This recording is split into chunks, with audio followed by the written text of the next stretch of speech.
Hi, good morning po, Ma'am Layram. Ito po yung actual video test ng order nyo. Asus GeForce GTX 1060, 6GB. Recommended po namin na power supply dito, 550 watts, rated at branded lang po yung gamitin nyo. Huwag po tayo gagamit ng mga generic na 750 watts. Okay, brand new or used po yan, huwag po tayong gagamit. Brand new or used na video card, huwag po tayong gagamit ng generic na power supply. Yung file, napakatahimik lang po. Halos wala kayong marinig.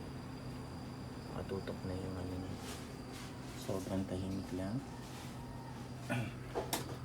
Yung po, 6-pin power connector required. Yung gagaling sa power supply. Serial number. Ayan. May warranty sticker din po kami. Yun sa screw. Bawal po alisin. Ito po, dalawa yan. Yan. Bawal po alisin yung warranty sticker or buksan po yung video card para hindi po ma-void yung warranty niya. Ano po siya sa sarap dyan. Ito.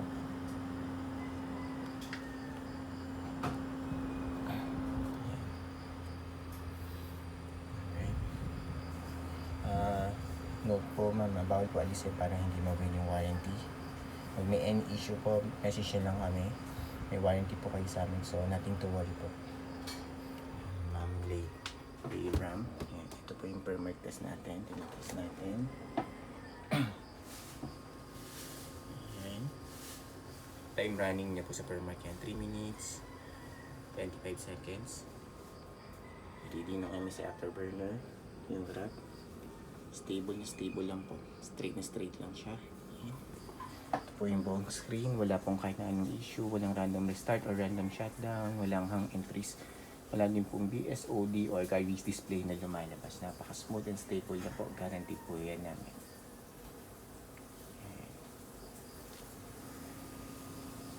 Alright. Time check po ulit. Maraming siya. Ayan. Isakto na natin 4 minutes. Yan, 4 minutes na. Stable pa rin. Walang kahit na anong issue. I-close ko na po ito. GPU-Z. 2 details na sa GPU-Z.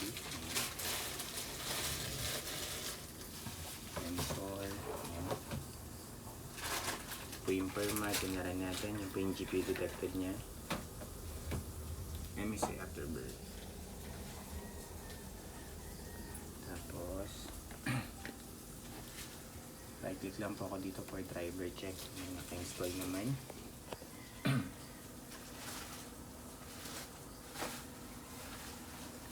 System information and driver natin.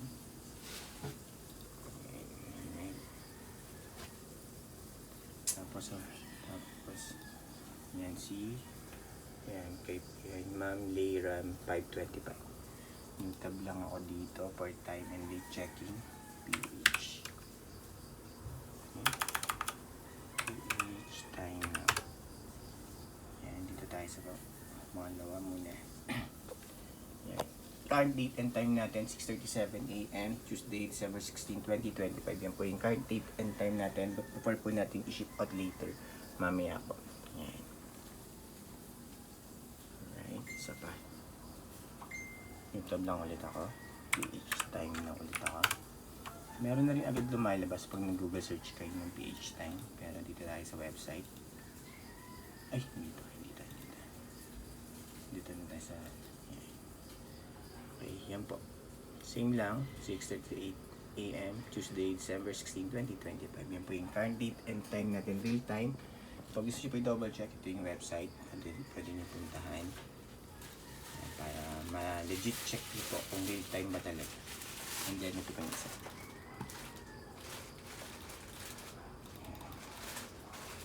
Ay po, yun lang Ma'am Layram. Close ko na to. And shutdown para ma-ship out na po namin today. Yeah.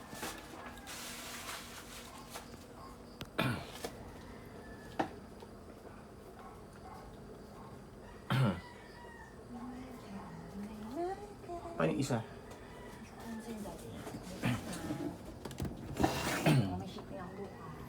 Yan. Ito po yung fan. Yan, ano po yung buong buo po yung walang issue, walang puto, walang sira. Yan. Ulitin ko lang po ma'am, yung power supply rated at branded lang po. Minimum 550 watts. Huwag po tayong gagamit ng generic na 750 watts na mga power supply. Iwas po tayo doon, hindi po masisira yung video card natin, pati yung ibang mga computer parts.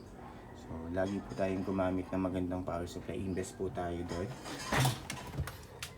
Serial number niya, yan po. Warranty sticker po, bawal po alisin. Para hindi po ma-void yung warranty niyo. Yan, bawal po alisin yung warranty sticker or buksan yung video card. Meron pa rin po yan, warranty sticker yan.